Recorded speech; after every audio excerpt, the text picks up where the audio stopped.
Welcome to What Would Trump Do on YouTube, where we provide the most unbiased summary of the hottest Trump headlines. Today is January 8th, and we're diving into the Gulf of Mexico, literally head first. Donald Trump has proposed renaming it the Gulf of America, and we're here to break it all down.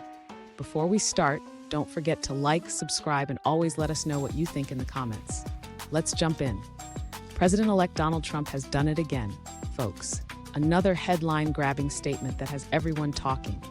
This time, he suggested renaming the Gulf of Mexico to the Gulf of America, claiming it has, quote, a beautiful ring to it. But this isn't just about aesthetics. Trump's push to rename the Gulf ties into his ongoing clashes with Mexico over border policies, tariffs, and a general sense of rebranding America's identity on the world stage. Remember, this is the same man who has floated the ideas of acquiring Greenland, calling Canada the 51st state, and reclaiming the Panama Canal. Love him or hate him, he knows how to spark a debate. So can Trump actually rename the Gulf of Mexico? Technically, it's complicated. While countries can choose names for places within their borders, international bodies like the International Hydrographic Organization oversee the naming of global waters. Both the U.S. and Mexico are members, meaning Trump can't just sign an executive order and make it happen unilaterally. But renaming isn't unheard of.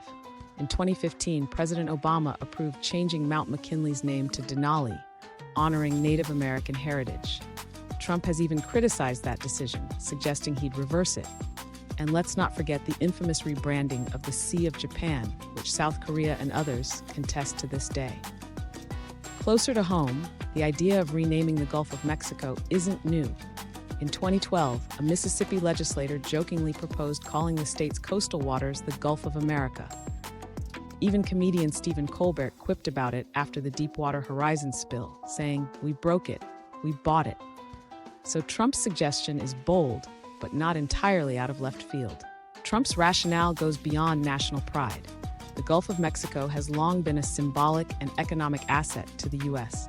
Often called the Third Coast, it supports 5 southeastern states with fisheries, shipping, and tourism industries worth billions. By renaming it, Trump may be signaling a push for more American-centric branding, tying into his America First doctrine. But let's not ignore the geopolitical angle. The name Gulf of Mexico traces back over 400 years to a Native American city, later adopted by Spanish explorers. For Mexico, the name reflects historical and cultural ties to the region. Trump's suggestion could reignite tensions with our southern neighbor, adding fuel to his already fiery relationship with Mexico. So what would it take to rename the Gulf? First, a domestic effort would require congressional approval for funding updates to maps, educational materials, and administrative documents. Representative Marjorie Taylor Greene has already announced plans to draft such legislation. But even if the U.S. adopts the name, international recognition is another beast entirely.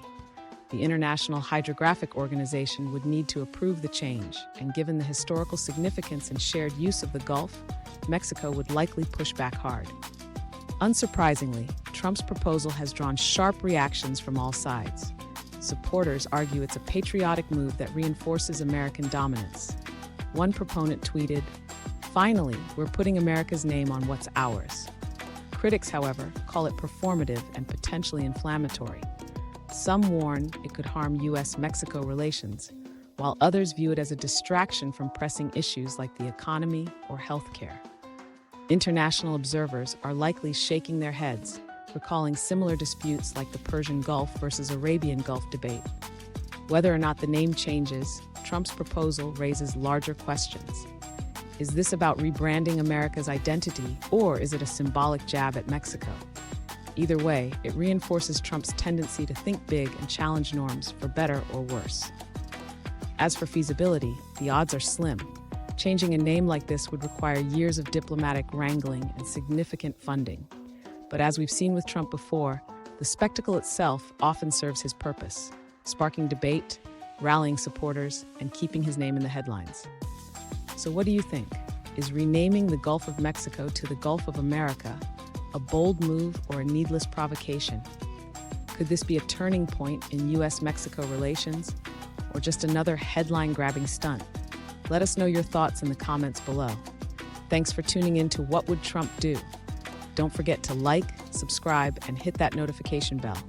We'll see you tomorrow for more Trump headlines and deep dives into his most iconic moments.